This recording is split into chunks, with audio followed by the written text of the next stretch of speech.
this is a problem where we're going to use the new friction formulas. And in this case, we don't know if this block is moving or not, and that's what we're asked to find. So we do know that a force is applied to this block at an angle, and we've got the picture from the book here. So if we're analyzing the forces on the block, we've got the applied force that's labeled here, and then we would have Fg, and we would have a normal force. I'm drawing these without really knowing their magnitudes right now. And then we'd have a force of friction, and I don't know right now if that's static friction, so I might just write it as cursive F. And we'll have to figure out if we're talking about static friction or kinetic friction. So one way to start would be to analyze the maximum force of static friction, and then to see whether the x component of F, this applied force, is larger than the maximum force of static friction, because then we would know that that force was big enough to get it going, and we would be in the case now that the block is moving. So we can compare Fx to Fs max to see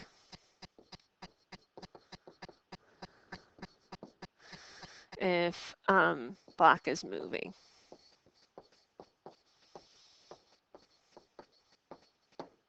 Okay, but in order to find Fs max, we're going to need to know the normal force.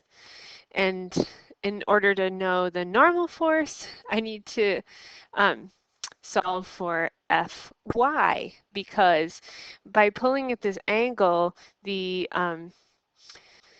person is adding to the normal force. Really, I should draw this normal force larger, right?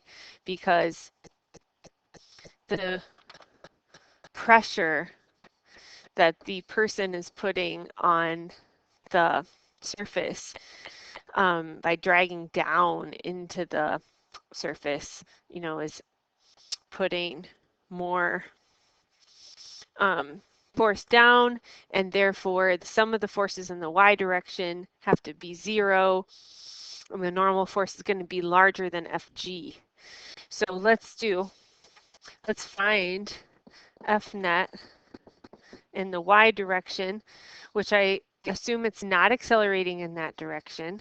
So therefore, the downward forces have to cancel the upward forces.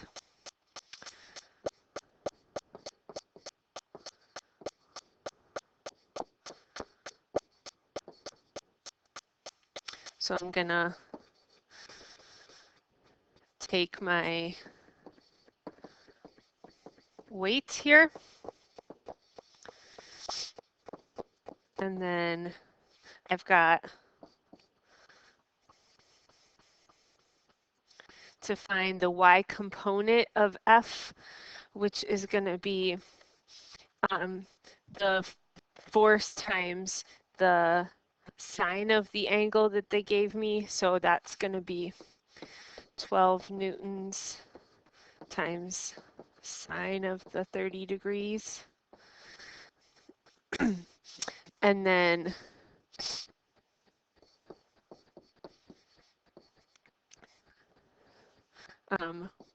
I will find out that the normal force will be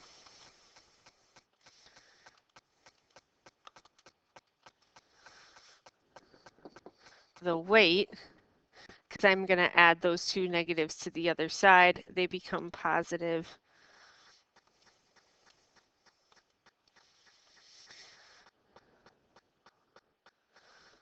I've got the weight plus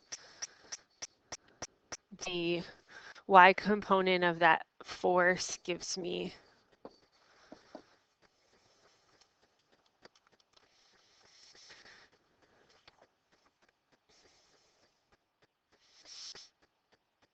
um, 84 newtons about. And then that is my normal force. Now I'm going to use that to find what would be the maximum force of static friction. So that's the coefficient of friction times that normal force. So they gave me the coefficient of friction. That's 0.7. That's a unitless number because it's basically a ratio between the force of friction and the normal force. It's like a stickiness factor. So when I take that, then I get that the maximum force of friction would be 59 newtons about. Okay, so now I need to compare how much is the pulling force sideways, okay? Because this, what that's saying is the maximum force of friction in the x direction would be that 59. And so how about the x force? Is it going to be big enough to overcome that? So let's find out. Fx would be that pulling force times the cosine of 30 degrees, which is doesn't seem big enough, right? It's not going to be bigger than 12.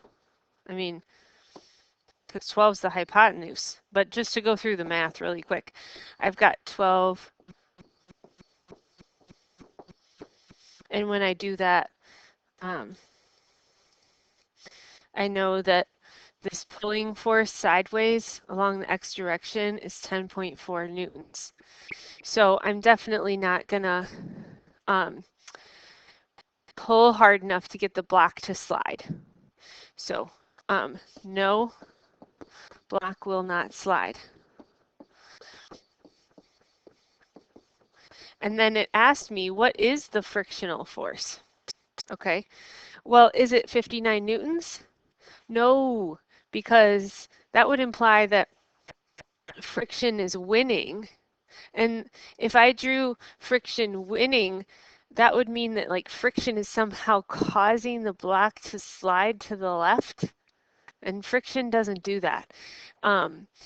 Friction is a reaction to my action of trying to pull sideways to the right.